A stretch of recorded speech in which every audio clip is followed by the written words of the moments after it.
एक दुनिया हमारे बाहर है और उससे भी बड़ी एक दुनिया हमारे भीतर है।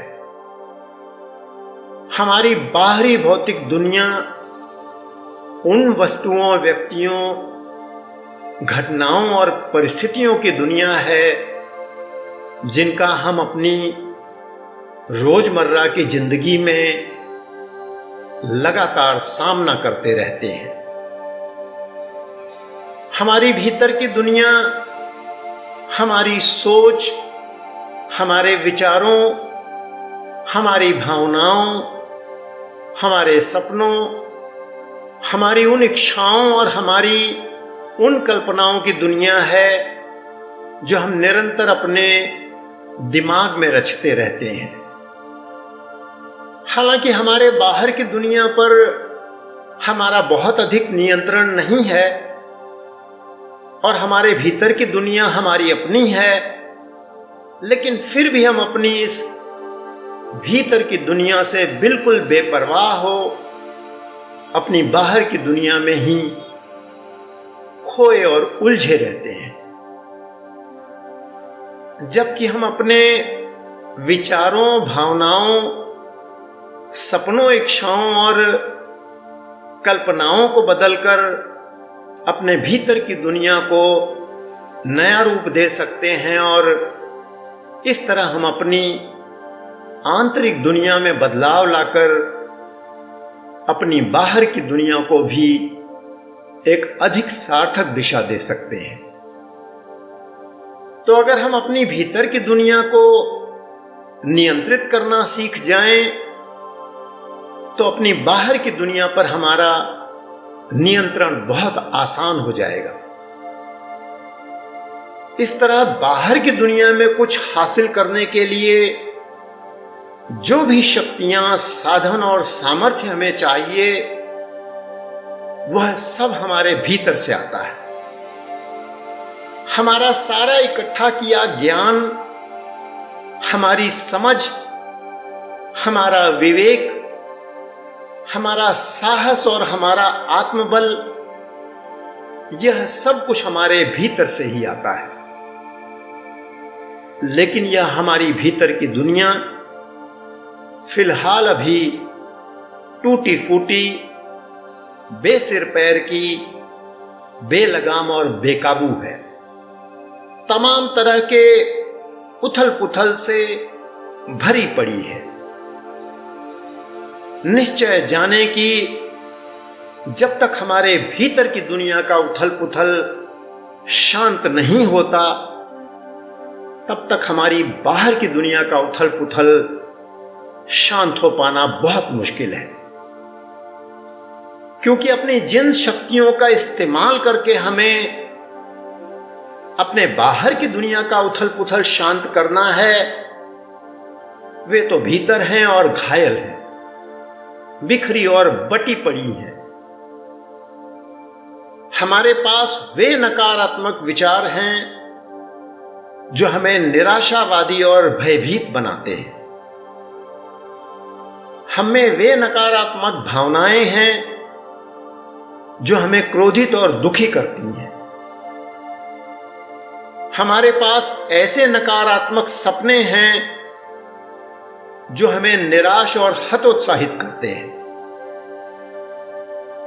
हमारी नकारात्मक इच्छाएं हैं जो हमें स्वार्थी और लोभी बनाती हैं। हमारे पास नकारात्मक कल्पनाएं हैं जो हमें उन्मादी बनाती हैं और भ्रमित करती रहती हैं। हमारी आंतरिक दुनिया के ये नकारात्मक पहलू हमारे मन की शांति को भंग करते रहते हैं और हमें अपनी वास्तविक क्षमता को प्राप्त करने से रोके रखते हैं। आज हमारा मन अभी कमजोरियों का पुतला है। इसकी सारी शक्तियां बेकाबू हुई बिखरी पड़ी हैं।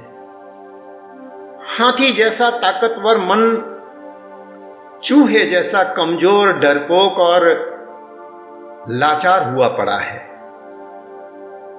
जीभ और जननेंद्रियों का स्वाद इस मन की दो बड़ी कमजोरियां हैं जिनमें उलझकर यह अपना सारा जौहर खो बैठा है।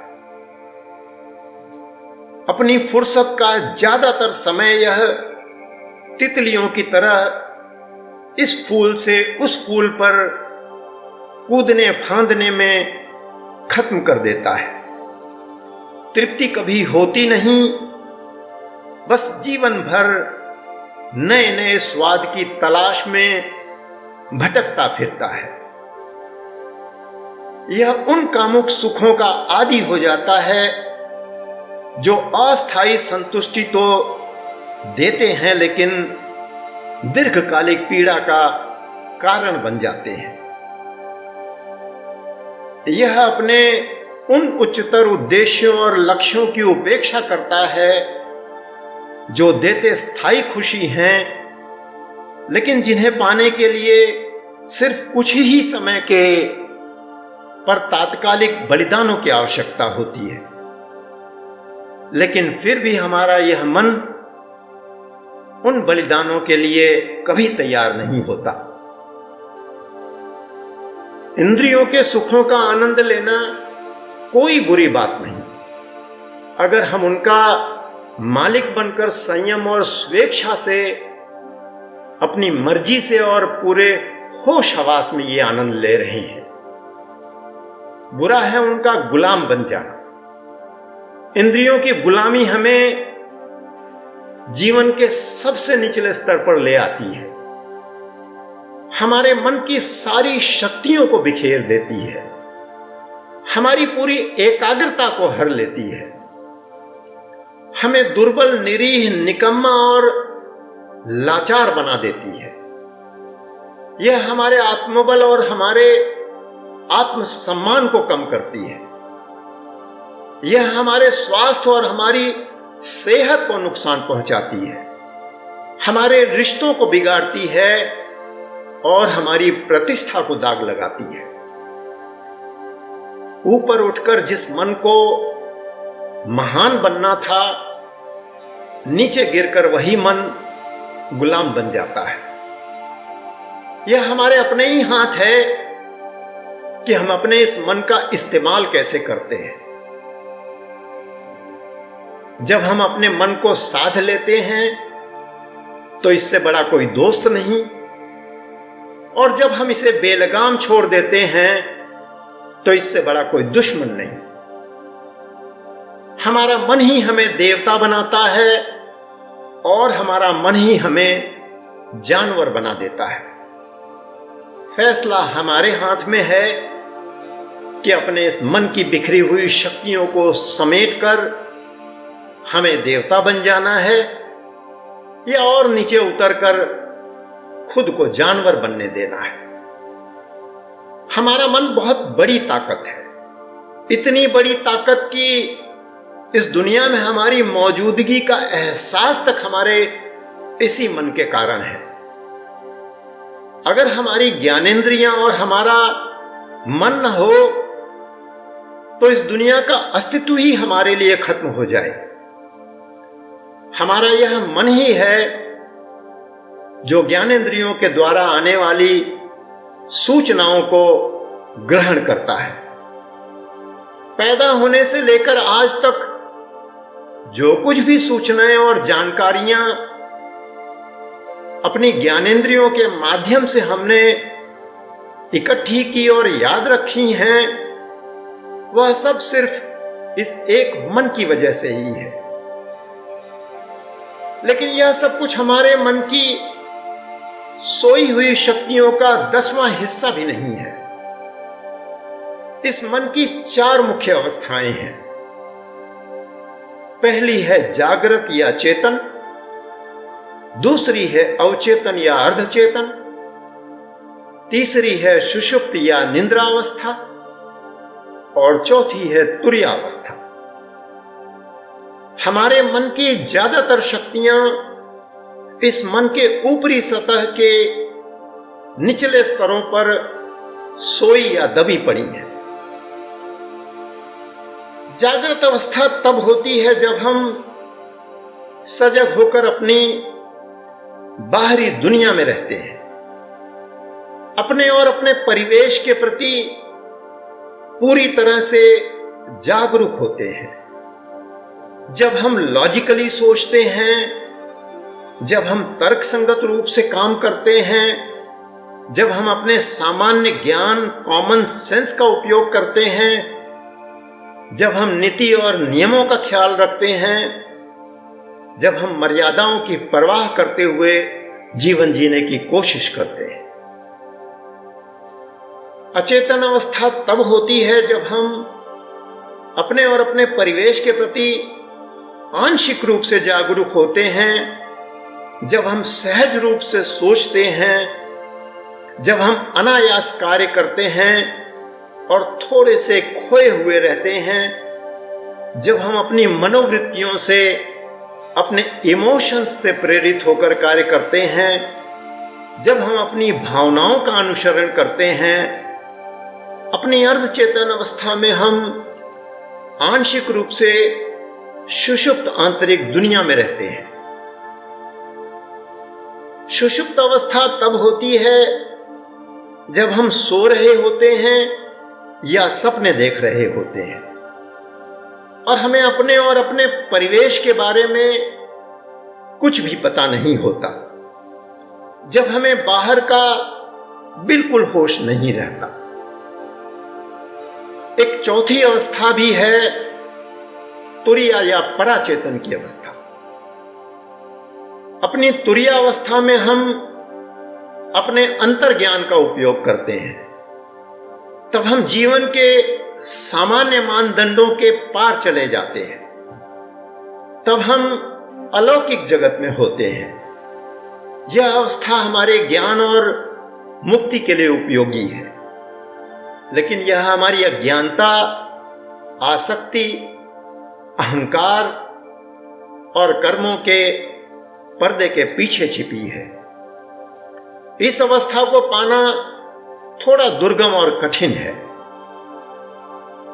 एकाग्रता के जरिए जब हम अपने मन की उन सोई हुई शक्तियों को जगाने और ऊपर उठाने में कामयाब होने लगते हैं, तब हम मन की एक ऐसी अवस्था में प्रवेश करने लगते हैं जहां परिस्थितियों को भांपने, उन्हें बेहतर ढंग से समझने और सही फैसले लेने की हमारी क्षमता कई गुना बढ़ जाती है। ऐसे में न केवल हमारी याददाश्त काफी बढ़ जाती है, बल्कि हम अपने आसपास के परिस्थितियों के असर से प्रभावित होने से भी खुद को काफी हद तक बचा पाने में कामयाब हो पाते हैं। तब हम भूत, वर्तमान और भविष्य का स्पष्ट आभास कर पाते हैं। तब हम अपने मन से कहीं भी किसी से भी बात कर लेते हैं। तब हम कई बार चीजों को स्वेच्छा से प्रभावित भी कर पाते हैं। हम मानसिक स्तर पर कभी भी किसी भी स्थान की यात्रा तक कर पाते हैं। हम किसी भी ज्ञान को कभी भी स्वेच्छा से प्राप्त कर लेते हैं। इस तरह जब हम अपने मन को ऊंचा उठाने में कामयाब हो जाते हैं, तब हमारा यह जीवन नदी में एक बहाव के बजाय खुले आकाश में विचरण करने की सामर्थ्य रखने वाले एक पंछी की तरह बन जाता है, एक सार्थक मिशन में तब्दील हो जाता है।